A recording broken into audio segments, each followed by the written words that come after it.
Juliet, and I would like to talk to you today about our energetic hygiene and protecting our spirit and our energy while we are in a session with clients, or whether we are just engaging in our own spiritual practice, whether we have spent time in the city and with a big group of people.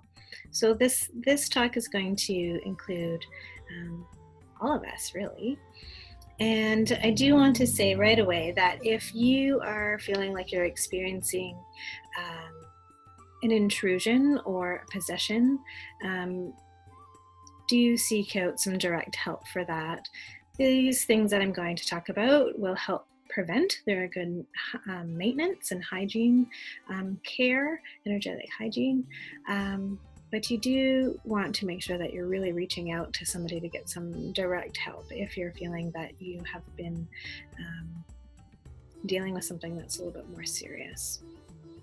So some cues that you might take to notice whether or not you are in need of stepping up your energetic care or your protection levels are if you are finding that you are feeling tired and run down after a session. Maybe you've taken on some physical pain. If you feel like you have pain in your body after working with a client, that is a significant cue that you've taken on some energy that is not yours. If you feel that you are thinking about them, the person you've been working with, if they're coming into your mind quite often after the session, perhaps into your dreams as well. I'm not talking about healing work in the dream time, and sometimes also too, if you're a student and teacher relationship, sometimes you'll enter each other's dreams there and help each other out and do some work there. So I'm not talking about that, but if you find that this person keeps showing up in your thoughts and in your dreams, that's a good cue there. And if you have any lingering emotional roller coaster or upset, that can also be a sign that you have enmeshed with some of your other clients as well. The biggest tip, my go-to, the first thing that I recommend to people when they are wanting to keep their energy levels high, prevent things like soul loss, prevent things like intrusions, really keep a clean, clear, energetic way about them, is to make sure that you're living a life that keeps your cup full. So this is engaging in all of those things that perhaps you've loved to do them since you were a child. These are things that make you feel good. They're things that make you feel alive. They are the things where you lose all track of time. The world seems to not exist. And so these are things like art, dance, sometimes sports or trail running. So really keeping our energetic cup full, keeping our soul cup full, really creates an energetic field that is impenetrable. So there's just no room for anything else to come in. There's no holes to fill. There's no lack that is going to be filled by other people's projections or other people's energies, these kinds of things. So you really are keeping yourself so full and so vitalized that you're just by that, you're really ahead of the game right there.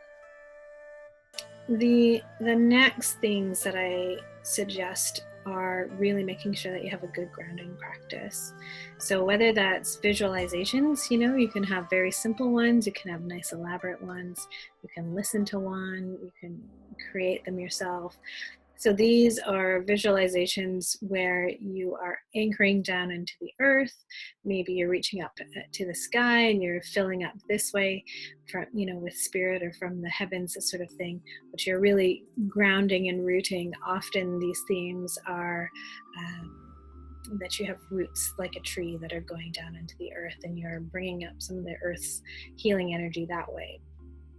Physically connecting with the earth is a fantastic practice. You are physically making that connection.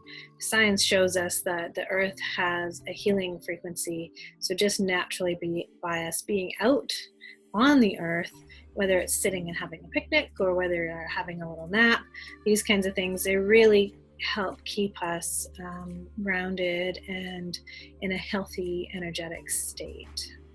Some other things that can help you stay grounded are, working with crystals or stones. So I'm not talking about, those higher vibrating crystals like a quartz crystal, this kind of thing. I'm talking more like your dark ones. So your black onyx, your jet, black tourmaline, these kinds of things. They really keep us nice and grounded. They also attract dense energy as well. So if we're working with somebody who's actively releasing and they're projecting, maybe they're having some hostilities, this sort of thing, these crystals, whether you're wearing them or you have them in your healing room or maybe just in your pocket, they're going to absorb that for you so that you're not taking it on in your physical body. And you really, of course, want to be nice and diligent about clearing and cleansing those crystals as well. Your diet is also another great spot to work on grounding. Sometimes you'll find that eating rooty vegetables or taking in herbal medicine or herbal teas, working with plants that you're using the roots, that also, they naturally have that grounded, rooted energy to them, as opposed to, say, working with flower essences, right? So you might instead work with Devil's Club root instead of, rose petals. There's this sort of angelic quality and this higher up airy quality versus like really rooted down and solid in the earth qualities. So bringing in the energies of that into your physical body with your diet can also really, really help. So just again, just talking about practitioners for a moment, if you are really feeling that you are taking on some of your clients' emotional states, maybe you're feeling agitated, you might not even directly associate it either, right? You might not be like, oh, I'm feeling angry and hey, so is my client, but you're just feeling this sort of emotional roller coaster or feeling irritation. That's a big sign. Weepy, grief, sadness, all of these things. And it can go the other way as well too. You might be feeling actually quite ecstatic, and obviously we want to feel good after our sessions and we receive a healing ourselves when we are practicing, but sometimes there might be a manic quality to it, or there might be a sense that it's actually not really your own emotions that you're picking up on. So you really want to keep this nice and clear. Having some discernment and really knowing yourself can help distinguish whether or not you're enmeshed with your client instead of it being a natural feeling you're feeling yourself. So if you are already, living a life where you're really filled up, you're really taking the time to keep yourself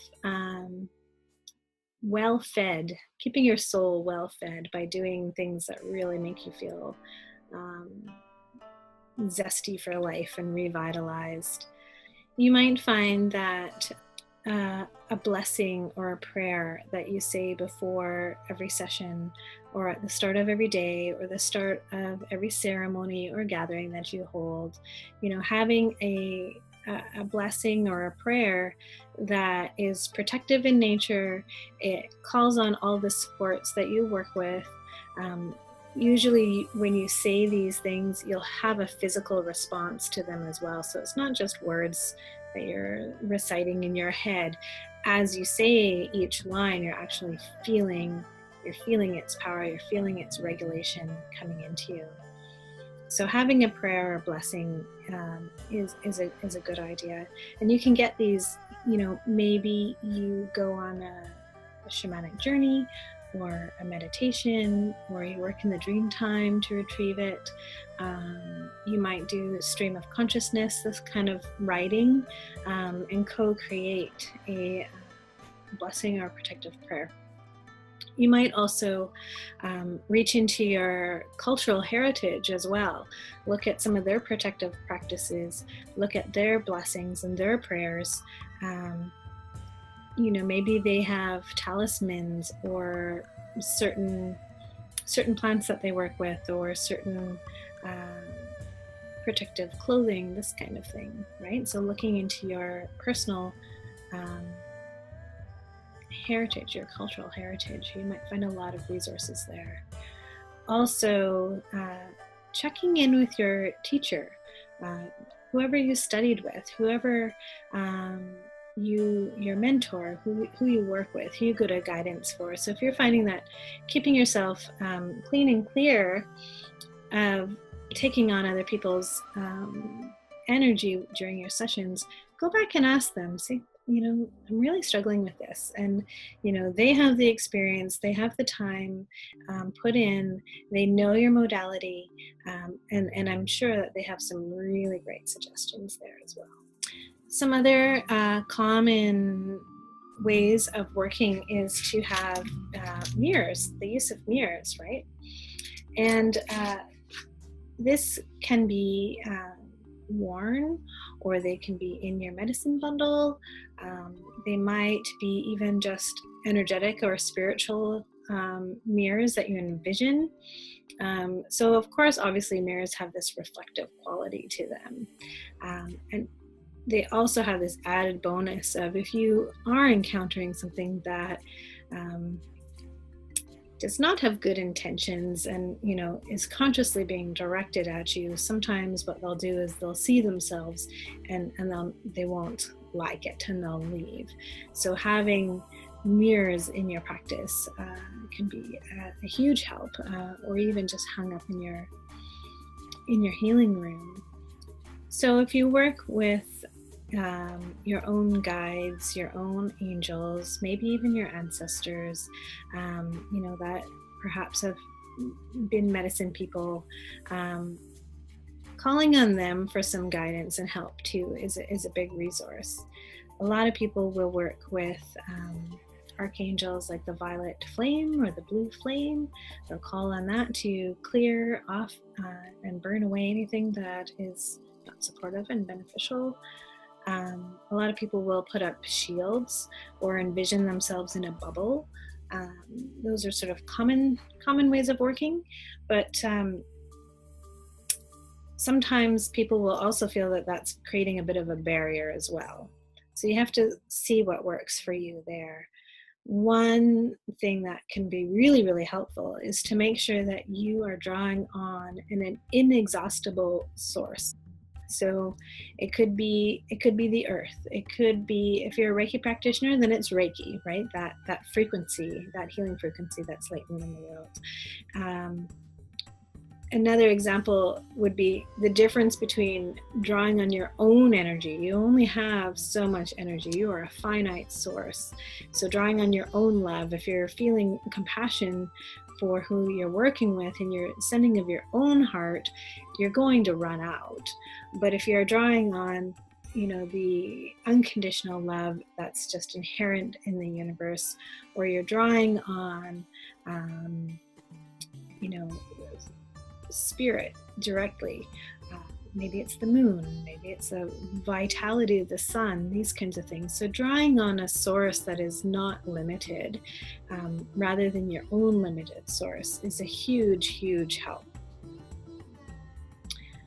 Ceremonial clothing has a rich history of use. So sometimes our ceremonial clothing helps us step into that space. It helps us step into, now I'm working, now I'm stepping into this sacred space.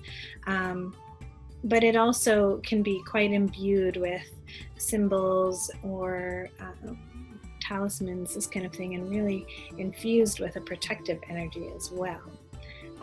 You'll see in some photographs or some practitioners and things, they'll have, face coverings, they'll have certain robes. Sometimes they're quite laden with tools that have been attached right to the clothing that has a protective quality.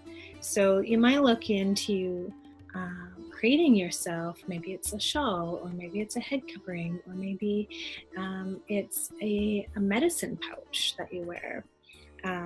Maybe it's a talisman, right? So really creating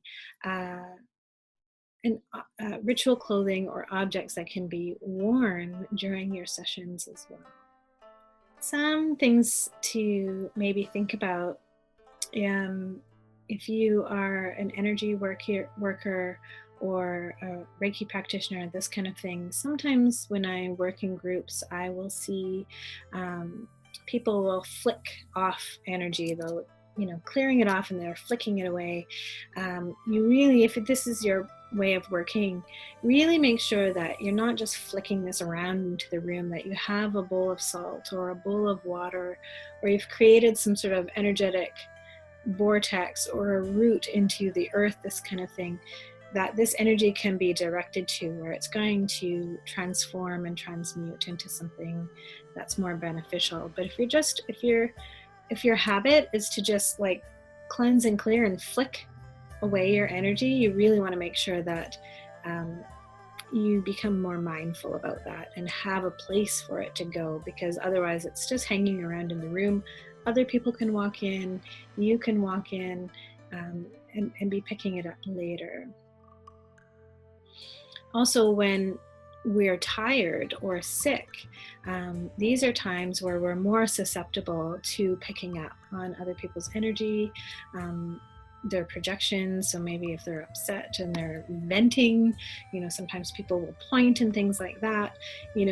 When we're run down, that is a sign for us to really make sure that we're either not working or we're really being quite careful with our energetic management. A common practice, of course, is to smudge, right? Having a smudge ritual. And it's perhaps even trendy right now to really, grab some buffalo sage or something and smudge.